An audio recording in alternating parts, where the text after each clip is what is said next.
welcome back to our podcast channel Bosro with Sarinem. Dan hari ini kita bakal bahas topik yang lumayan sering jadi bahan gosip di perusahaan. Apa itu? Improve buat diri sendiri versus improve buat kantor. Kalau menurut saya, improve buat diri sendiri itu lebih penting karena kalau diri sendiri kita sudah improve, nanti perusahaan juga akan dapat hasilnya juga. Oke. Nah, halo pamirsa sedoyo, mugi sehat lan rahayu dimanapun sedoyo berada saat ini deh. Nah, Bosro, perihal topik niki dinten menika menarik sangat miturut kula. Karena ini sering jadi perbincangan di antara sesama teman di kantor ataupun di perusahaan. Misalnya dikei tambahan lesson ataupun di training ataupun di coaching dan lain sebagainya. Kadang itu ada persepsi gini, ini nggo aku apa manfaatnya? Enggak, itu nggo perusahaan paling gitu kan. Nah, daripada jadi topik-topik yang kanan kiri, mending kita bahas di sini. Nanging miturut Sarinem mending ngene. Dewe ki kudu tetap maju, tapi ojo dewe tok sing maju. Oke, first thing first, aku mau jelasin dulu tentang improve diri sendiri itu seperti apa. Menurutku improve diri sendiri itu kita develop skill, knowledge, and networking supaya diri kita ini lebih valuable. Dan hasilnya bisa kita lihat dari kenaikan gaji, kenaikan jabatan, atau banyaknya peluang yang masuk ke dalam diri kita sendiri dulu. Dan aku merasa ketika kita improve diri sendiri, tentu aja hasilnya bakal balik yang pertama kali itu ke diri kita dulu, bukan ke perusahaan. Oke, kita ambil contoh, aku ambil pelajaran baru yaitu digital marketing, dan mungkin di perusahaanku ini belum pakai. Jadi aku coba dulu, buat diri aku sendiri dulu, dan itu tuh berhasil. Dan ketika perusahaan ini udah butuh digital marketing, aku bisa ambil itu. Iku pemikiran sing apik. Nanging kula berpikir ngene Bosro. Awake dhewe kan bagian dari sistem, bagian dari perusahaan. Yen awake dhewe cuma fokus karo keuntungan manfaat karo awake dhewe, perusahaan juga gini, berhak untuk njupuk manfaat dari upaya sing kita lakukan. Fokus pada improve perusahaan sing Sarinem maksud di sini. Dewe ki berfokus nyengkuyung perusahaan agar perusahaan itu semakin dapat manfaat dari apa hal kecil, improve kecil yang dilakukan. Jadi arah dari fokus yang dimaksud Sarinem itu adalah untuk yang pertama kestabilan bisnis, yang kedua kanggo budaya tim kerja terbentuk, sama yang terakhir ke jangka panjang sustainabilitas dari sebuah perusahaan itu terjamin. True, tapi kalau kita terlalu fokus improve untuk perusahaan, kita jadi lupa untuk improve diri sendiri. Dan ketika perusahaannya gagal, kita ini nggak dapat apa-apa. Kemungkinan besar bukan tidak dapat apa-apa. Maksud dari Sarinem fokus kepada improve perusahaan itu adalah gini, kita bisa menyetel caranya kita kerja.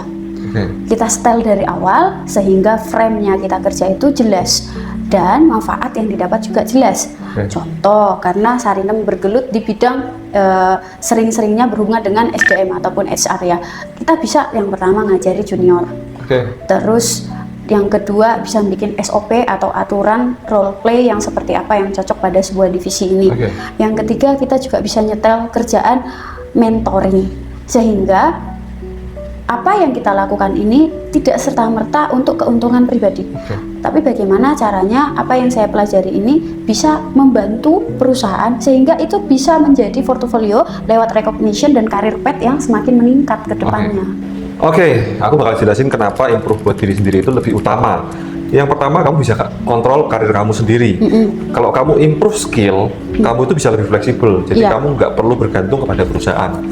Yang kedua, opportunity lebih terbuka. Ketika skill kamu nambah, otomatis kamu punya peluang baru, peluang dari dalam negeri maupun dari luar negeri.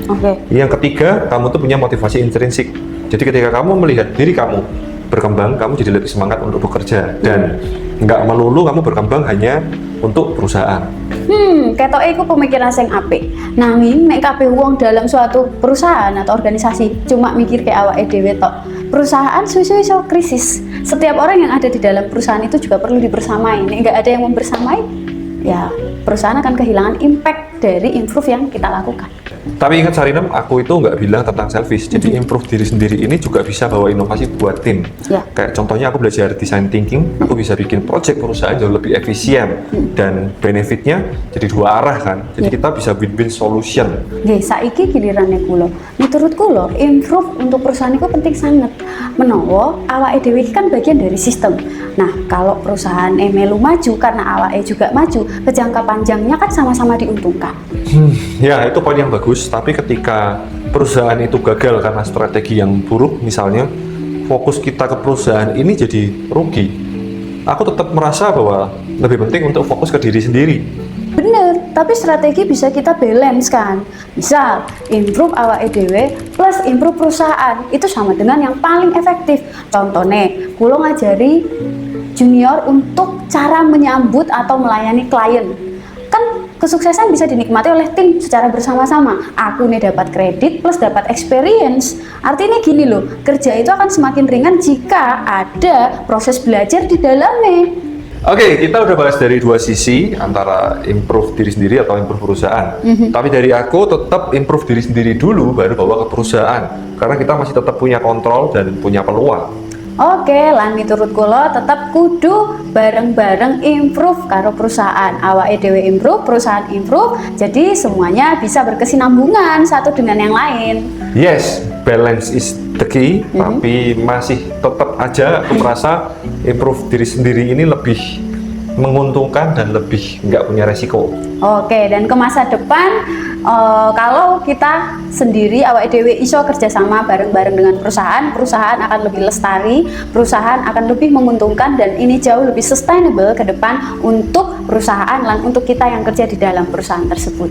Oke, thank you for listening kita dari awal sampai akhir, dan jangan lupa untuk follow, subscribe, dan komen tentang apa yang kalian dapat atau insight kalian dari podcast kita kali ini. Dan ojo lali improve dimanapun kamu berada, lingkungan seperti apapun, dan semoga karir kamu tetap cocok dan terus berjuang kalau menemukan hambatan. See you in the next episode. Thank you for listening. Dan sampai jumpa sedoyo ing episode saklajengipun. Matur nuwun.